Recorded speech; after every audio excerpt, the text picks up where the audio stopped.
The Mariners have already won their game. That means they are tied at top of the AL West once again with the Houston Astros ahead of the big weekend matchup. So what do the Astros need to do? We'll go ahead and talk about this and more on tonight's Locked On Astros podcast. Jainel Diaz, this is Locked On Astros. Hello and welcome to Locked On Astros, your daily Astros podcast. Here are your hosts, Eric the Man Huysman and Brett H-Town Wheelhouse Chansey. We are Locked On Houston Astros, and we update you join us for a daily Locked On Astros podcast. My name is Eric Huysman. Trevor's couldn't make it tonight. Brett, I'm giving him one more day. I know he came back. He was super excited to do the show last night. But guys, thank you for making Locked On Astros podcast your first listen every day. Whether it's on YouTube, go ahead and subscribe to us. Go and make us your first listen every day. Whether it's on YouTube, go ahead and subscribe to us. Go and make us your first listen on Apple, Odyssey, Spotify, wherever you listen to your podcasts. Go and check us out. Between Brett and I, we have over 18 years of podcasting experiences between me with Sports Talk 790, and Brett's been doing a lot with Mike Stanton. So guys, go and make us your first listen every day. This episode is brought to you by 5 Hour Energy. Enough with boring, flavorless caffeine. It's about time to give your caffeine a flavor upgrade with 5 Hour Energy shots. Go to www.5hourenergy.com or Amazon today. So on tonight's show, we're going to talk about the Mariners that they won. So, of course, the Astros are now tied once again for the AL West. That's not a bad thing. That means the Astros do control their own destiny. If they win, then they gain the advantage over the Mariners. If they lose, then they lose that advantage. So we're going to talk about what the Astros, how important this series is to both teams. And 9 games to go. What can the Astros do not just to win the AL West, but can they even sneak in to possibly get that number 2 seed in the American League? It'll be tough, but there's enough games for the Astros to do it. And Isaac Paredes, is there a chance? Are you telling me there's a chance that he could be coming back? So these are some of the topics we'll be talking, and we'll be previewing the Mariners series. So guys, what exciting series against the Rangers. And the biggest thing that the difference is what Brett's been preaching about for a long time is the Astros were more patient. You saw that yesterday versus DeGrom as they took a lot more pitches. You saw Jeremy Pena took a lot more pitches, and in the first inning, they made DeGrom throw 35 pitches. If they continue this, if they continue making the opposing pitchers throw more pitches, that's going to help the Astros win a lot more games, not just in the regular season, but assuming they get to the playoffs, it's going to help them because the offense has been a big issue throughout the whole season, especially with consistency. But if they figure out a way to wait for their pitch instead of just being, I want to swing at the first pitch, take the first pitch. And that's what Jeremy Pena did in yesterday's game. He took that slider away, and instead of swinging and missing like he did 3 weeks ago, whenever the last time they faced DeGrom, he actually had a pitch that the center fielder probably should have caught, but he didn't, but he ended up scoring.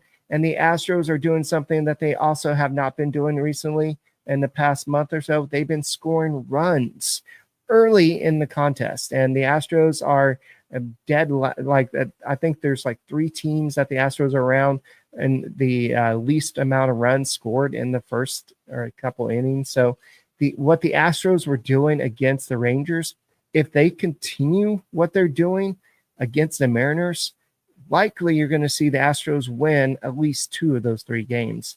And if you win 2 of those 3 games, then you'll at least leave Daikin Park with a game advantage because you would be up 2, then lose 1 game. So you at least have something there. But the Astros control their destiny. The Mariners did win today. Unfortunately, you can't control what the Mariners do. The only thing you can control is what you do versus the Mariners. And so now the Mariners are coming in town. The Astros have had a day off. They've had a time to recoup their bullpen. And I know Brian Abreu was used a lot in the last series, not in yesterday's game. Brian King came in and did a great job. But the Astros just need to come in and like they've been doing, play with the same intensity, take some pitches. The starting pitchers need to just do like they've been doing, limiting the damage early. And guys, I hate to break it to you, but this is going to be a playoff series. Have you seen the pitching matchups? This is like, I don't think the Astros planned this, but I don't know if the Mariners planned this, but it just happened to happen where you have both teams' best three pitchers pitching in this series. This is going to be a playoff-like atmosphere. So if you get a chance to get out to Dyken Park this weekend, do it. I mean, it's going to be exciting. It's going to be thrilling. There's going to be a lot of great baseball being played. It may be a pitching series, but if the Astros are doing what they've been doing recently, who knows what happens? But the Mariners are a good team. So the Astros don't need to win the AL West. You would like to win the AL West, but they don't have to. They could go ahead and win AL West and go for second place in the AL total, but you can only just go one game at a time. Let's just say what Joe Espada says all the time. But on Friday, it's going to be Brandon Wu versus Hunter Brown. Wu is 14-7 with a 3.02 ERA on the season. Hunter Brown is 12-7 with a 2.27 ERA on the season. So this is going to be probably one of the better pitching matchups. If you look at Saturday's game, it's going to be George Kirby versus Framber Valdez. Both of the pitchers have not had as great of a season as a lot of people expected. Kirby is 9-7 with a 4.46 ERA. Framber Valdez, Brian, I don't know why I said Brandon, but it's Brian Root. Thank you, Ghost Rose. But Framber Valdez is 12-10 with a 3.59 ERA on the season. So I know Framber Valdez has been awful in the past couple months ever since the trade deadline. It seems like he just hasn't been the same pitcher, but he needs to step up. And I know that there's a lot of talk of, well, if he sucks the next two games, I think that Jason Alexander could be the number 2 guy in the playoffs. But I think that's saying something. And a pitcher as emotional as Framber Valdez, he's going to have to pitch at some point. I think everybody knows that Hunter Brown is the ace, but if you go ahead and demote Framber Valdez down to number 3 over somebody like Jason Alexander, when Framber Valdez does pitch, this is gonna be an issue. Yes, I do miss Brandon Walter. There's a whole bunch of pitchers I wish the Astros had instead of the guys they have, but they've been pitching better. Christian Javier looked a lot better yesterday, and I'm getting a little glimpse of hope. The last show I did with Trevor, I mentioned that I'm glad that the Mariners went on that winning streak because they won, 10 or 11 games in a row. Great. I'm glad that they got all the winning out of their way. Yes, they won today, but the Astros have been just as hot, and they only lost that one game, I believe that Sunday night. But otherwise, they've been playing much better baseball since that Braves game. So if they continue playing good baseball, they could find themselves not just in AL West, but in the number 2 seed in the playoffs. But they control their own destiny. That's why I've been saying they can't be scoreboard watching. It doesn't matter what the Rangers do at this point. They're going to have to sweep the rest of the games not really, but to basically catch up to the Astros. But the Astros just got to play good baseball. And also Logan Gilbert versus Jason Alexander on Sunday. It's going to be a night game. So this is going to be a nationally televised game. So everybody across the nation is going to be like, who is Jason Alexander? Is this the guy from Seinfeld? You're going to be seeing that all across X and all the social media platforms because people don't know who Jason Alexander is. But this is going to be one of the best series you're going to see all season. And the winner of this is not only going to get I'm not going to say they're going to get the AL West. They're going to get the edge up to win the AL West, but also they're going to get the tiebreaker. At this point, with 9 games left, the tiebreaker is a big thing because they're both 5-5 right now. And so if the team that wins the 2 games, that will be, or 3 games, they'll have the edge there. So all you can do is just go out there and play Astros baseball, which apparently, this is a new development, is being patient and not swinging at a lot of extra pitches. I wonder why they're just now doing this. So, guys, we'll go ahead and continue this discussion. Thank you for making Locked On Astros podcast your first listen every day. Go and subscribe to us. Go and make us first listen Apple, Odyssey, Spotify. Wherever you listen to your podcasts, go and check us out. Hey guys, if you're going to the game, we need you to go out there, wear your orange, and be loud. Whatever happens, just go and cheer for your Astros.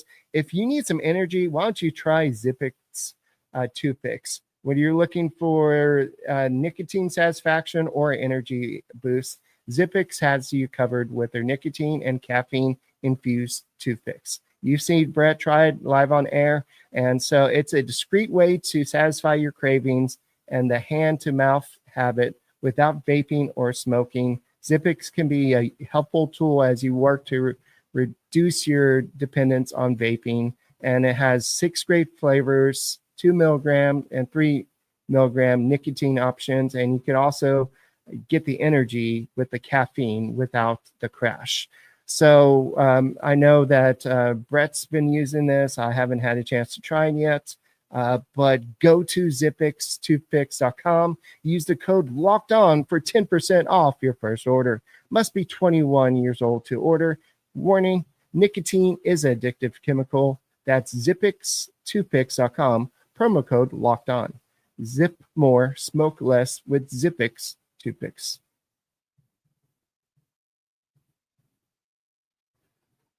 Well, I really hope the Astros are smoking the Texas, not the Texas Rangers, they already did. But I really hope the Astros smoke the Mariners this weekend and take care of business, because the Astros need to go ahead and not necessarily secure the AL West. They can't do that this weekend. But what they can do is get the advantage by get that 3-game, 2-game, or I guess they can't get a 2-game lead. It's either going to be a 3-game lead or a 1-game lead, or a 1-game disadvantage, or a 3-game disadvantage. That's basically what's going to happen in the situation. If you get swept, you're going to be down 3 games in the AL West. So it's very critical that the Astros go out and play good baseball. Got 9 games left. You don't have time to be cute and funny. You got to go out there and do like they did versus the Rangers. Be patient at the plate. Wait for your pitch. Play good defense, capitalize on errors, and pitch good. I know the bullpen was not as effective at times, but other relievers picked them up. Brian Keane did a great job of acting as closer yesterday. So when the next man needs to step up, and that's what we've been seeing a lot recently. When somebody struggles, De Los Santos struggles, Brian Abreu comes in, gives up a couple runs on De Los Santos' card, but gets the job done. The Astros still get the victory. So we'll have to see what happens. I can't predict the future, but I'd say the Astros they cannot leave Dyken Park without at least getting 2 wins and having that 1-game advantage over the Mariners. And that'll make me feel really happy, really satisfied. I know we're all cheering that the Astros had that half-game lead yesterday. A half game doesn't matter, because like we saw, they lost that today when the Mariners won. So I know that Cal Raleigh is just going out there and destroying baseballs left and right. He's got 56 home runs. He's batting .247, 944 OPS. He has 14 stolen bases. There's argument that he should be MVP this year because with what he's doing. He has 118 RBIs, but this dude is just destroying baseballs left and right. Limit his damage. If you can control Cal Raleigh, you can control the Mariners offense. But they don't just rely on him. Julio Rodriguez has 30 home runs. Randy Rosarina has 27 home runs. Jorge Polanco has 24. JP Crawford has 11. So if you're looking at the Astros, their numbers are a little bit different. You have Jose Altuve with 26. Christian Walker with 23. Then you have 2 people tied for third, Yainer Diaz and somebody that hasn't played in a while, Isaac Paredes with 19. Jeremy Pena has 16. Victor Caratini has 11. And Cam Smith is 1 home run away from joining the multi-home run club with 9 home runs. So the Astros have not been winning with the home run ball this year. Yes, they have the big clutch home runs when they need it. Pena and Altuve had big home runs the other day. But otherwise, they've just been struggling. And I got the hat at Macy's. I'm sure you can get it elsewhere. It was a Lids little kiosk at Macy's. That's where I got this hat. But I'm sure you can find it at Lids or anywhere else. I know that Enchanted Grow Culture was asking about that. But you got to go out there and just be consistent and just play better baseball, because if the Astros continue being hot at this point of the season, unlike what the Mariners did, you could go ahead and roll this into the playoffs, especially if you have to play a stupid 2-game wild card. Or not, I keep on saying 2-game because I think about last year when the Astros got booted by the Tigers in 2 games, but it's actually a 3-game wild card series. So but in 3-game wild card series, you can actually have that momentum following you. I know momentum really changes from game to game, series to series, but I really think that if the Astros maintain their approach, the patient, they're taking pitches, they're making the pitcher work a little bit more, I think you're going to see more of the offense that we've been seeing the past 6 games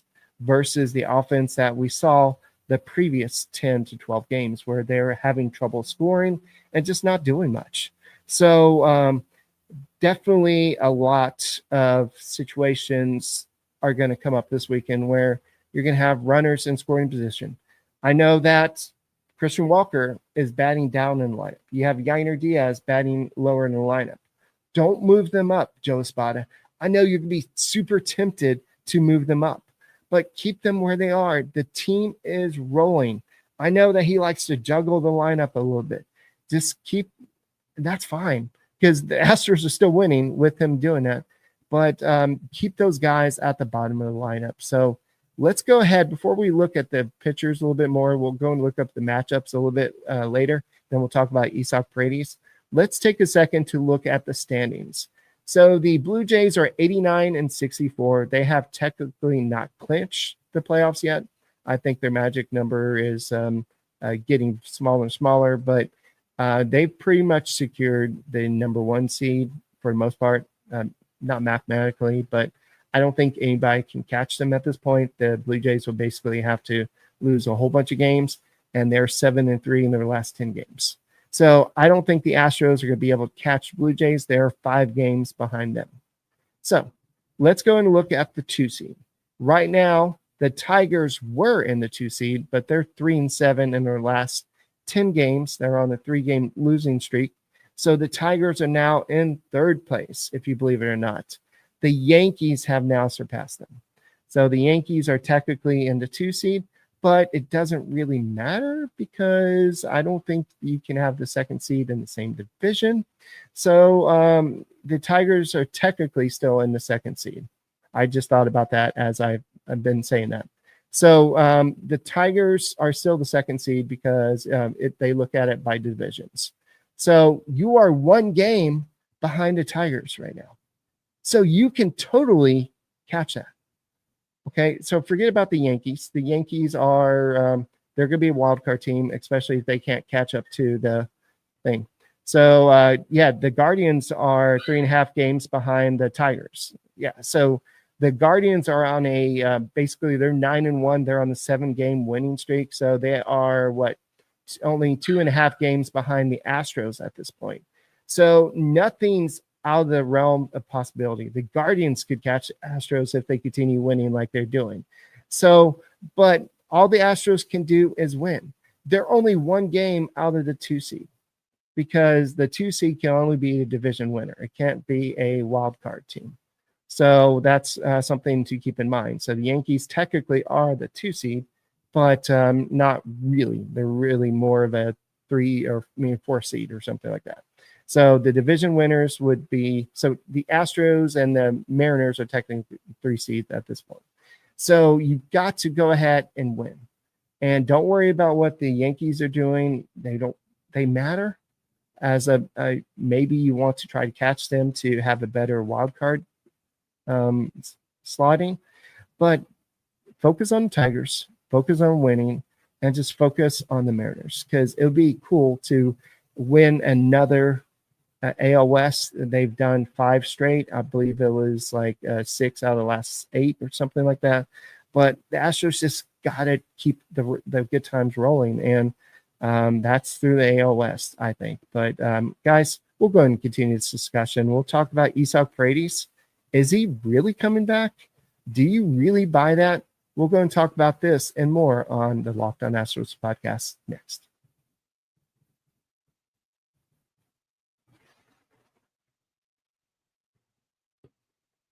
Hey guys, do you know where all your money is? Do you know where your investments are? Do you know where your retirement is? Do you know where your bank accounts are? That's why you need Monarch Money. You can find anything from your 401k investments and have a full idea of where everything is, so you have more of a focus on what's going on in your financial life. So it's built for the busy people like you, like me, the people that don't have time to look at spreadsheets and figure out, well, this is what my wealth is.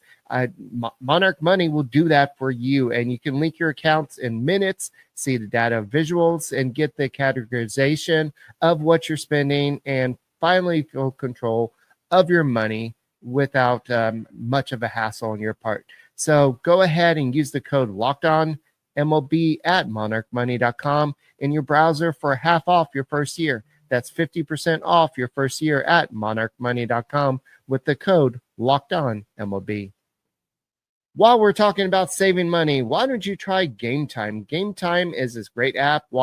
If you want to get to the Mariners series, where it's going to be a big AL West showdown between Astros and Mariners for the AL West, if you want tickets and you want to wait till the last minute, that might be the best time to do it, because you might get some lower prices than you might find elsewhere. Zone deals, they'll pick the tickets for you. Whatever the price range you're looking for, Game Time can help you out. That's why Brett and I use the Game Time app. They are backed by the Game Time guarantee. You always get 100% guaranteed tickets and delivered right on time and at the best price. Plus, all the fees are included, so there's not any hidden fees and gotchas at the very end. So go ahead and download the Game Time app, create an account, and use the code LOCKEDONMLB for $20 off your first purchase. Terms do apply. Again, that's promo code LOCKEDONMLB for $20 off your first purchase. Swipe, tap, ticket.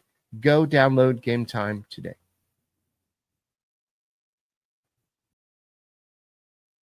Hey guys, thank you for making Locked On Astros podcast your first listen every day, whether it's on YouTube. Go and subscribe to us. We appreciate everybody. We've reached 15,000 subscribers, so we're trying to get to 16,000 subscribers, and we can't do it without you telling people about us. Go ahead and mention that.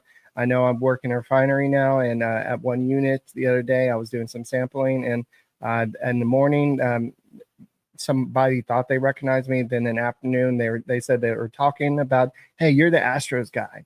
And so then when I said, yeah, I have a podcast, then they started asking me all these Astros questions, because everybody wants to know about the Astros right now. What's going on in Framber Valdez is, so are these guys for real, or what are these guys going to do in the playoffs? So is Cole legit? Is Zach Cole going to be a legit star? We don't know, but that's what makes this exciting. And Zach Cole, while I'm talking about it, he is going to be facing some tough pitching in this series. So props to Joe Espada, because I think the Rangers brought out their best pitching to face the Astros.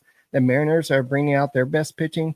So Zach Cole is being thrown into the fire, into the playoff matchups. And so you got to love the fact that he's succeeding, he's making these great plays, and he's forcing the manager's hand. Yes, I know that Alvarez's injury that has helped him get some more playing time, but I think that they brought him here to be that spark plug. And it feels like ever since he was brought up, It was the offense has been a lot better. They've been a little bit more energized, and you've just seen a whole different team.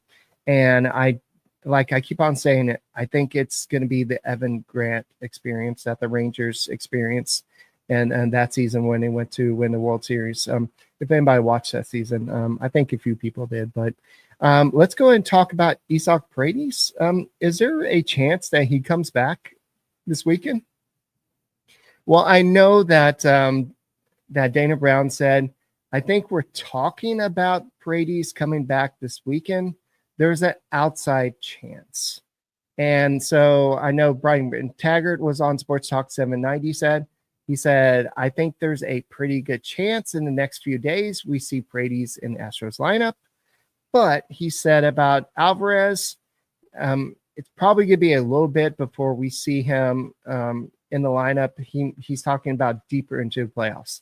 So if the Astros have to play a wild card series, don't expect Alvarez to be in the lineup. Maybe even a division series or a championship series before you even see Alvarez in the lineup. So this is a big loss for the Houston Astros. But if Paredes is coming back, this will be a instant, I don't want to say replacing Alvarez because Alvarez is left-handed. He's got that power. He was red hot when he went down. But at the same time, you need somebody, another impact bat. And don't expect Paredes to come back like being the road runner and outrunning the coyote all of a sudden. He's probably not going to be running 100%. And Joe Espada says, I don't want him to. If he comes back, we just want him to take it easy running to base. We want him to make it to first base, but they don't want him to overexert himself because that he dealt with a very severe hamstring issue. So the fact that he delayed surgery to go ahead and have a chance to come back, in fact that he's had, I believe he's had 14 at bats in Florida, and he's been looking pretty good. Everything looks really good. Joe Espada says, I think he's where he's at right now. We're in a position where we feel good about it being sooner rather than later. I think the next day or two will determine when Paredes will be activated. So it helped overcome the loss of Alvarez, and who's going to be out for a while. And that's all we've really heard. The Astros haven't put a firm timetable on how long he's been out, but he's gotten over 14 at-bats, and we don't know how many days left. So we just feel good about, he just said, we feel good about how many bats he's had, how much time he's had, and he's bouncing back. The biggest thing is the fact that he's bouncing back. He's going through the reps. So the question is, where does he play? He plays DH. Very simple. You don't want him diving and learning a new position at second base. Correa is going to be playing third base. He came here to play third base. You're not going to say, hey, Correa, Paredes is coming back. I know you just learned this new position, third base. Can you go ahead and move over to second base now? And they're not going to say, Altuve, go ahead and move to left field. They're going to go ahead and you have opening at DH. They're going to put Paredes out there. He's probably not going to play every day. They may have him play 2 games, off for a game. I know there's not that many games left in the season at this point, but they'll probably do something like that. That way he's rested and he's not that bad. But the Astros are in a situation where they desperately need the bat. But with the way they've been playing, everybody has been picking each other up. And they've been playing with a better consistency and everything like that. So the main thing, Joe Espada said, he's checked off all the boxes. And we're just not going to make him go full effort running around the bases. And that's probably all the effort they're going to have him do is just hit and run. He's not going to be legging out a double, a triple, or they're not going to do like what happened the other day with Alvarez and try to score. They're going to be very careful about that situation. They're not going to have him try to score second to home.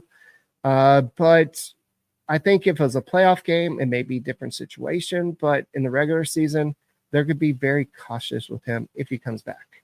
So my question to y'all listeners, when do you think he's going to come back? Do you think he'll be back tomorrow? Do you think he'll be Saturday, Sunday? Do you think he even comes back during the Mariners series? Do you think they wait till they face the A's and the Angels? What do you think? I think as big as this series is, they're going to bring him back. So who knows? I'm excited about what we're seeing. It's not just the fact that the Astros have won 5 out of the last 6 games, but it's how they're winning these games. They're winning it with good pitching. They're winning it with good offense, consistent offense. And even that one game they lost, they scored 3 runs. Unfortunately, Framber Valdez imploded in that game. I think that was 8-3 loss. But overall, the games have been a lot more exciting to watch. So we'll have to see overall what happens. But the Astros, the ball's in their court. They can either be like Shaquille O'Neal and try to make some free throws, or they could be out there like somebody that can score 80% of the time from the free throw line. So what are they going to do? Are they going to try to win 80% of the remaining games? They have the potential to do that. They are playing the teams that they should be able to get some wins against.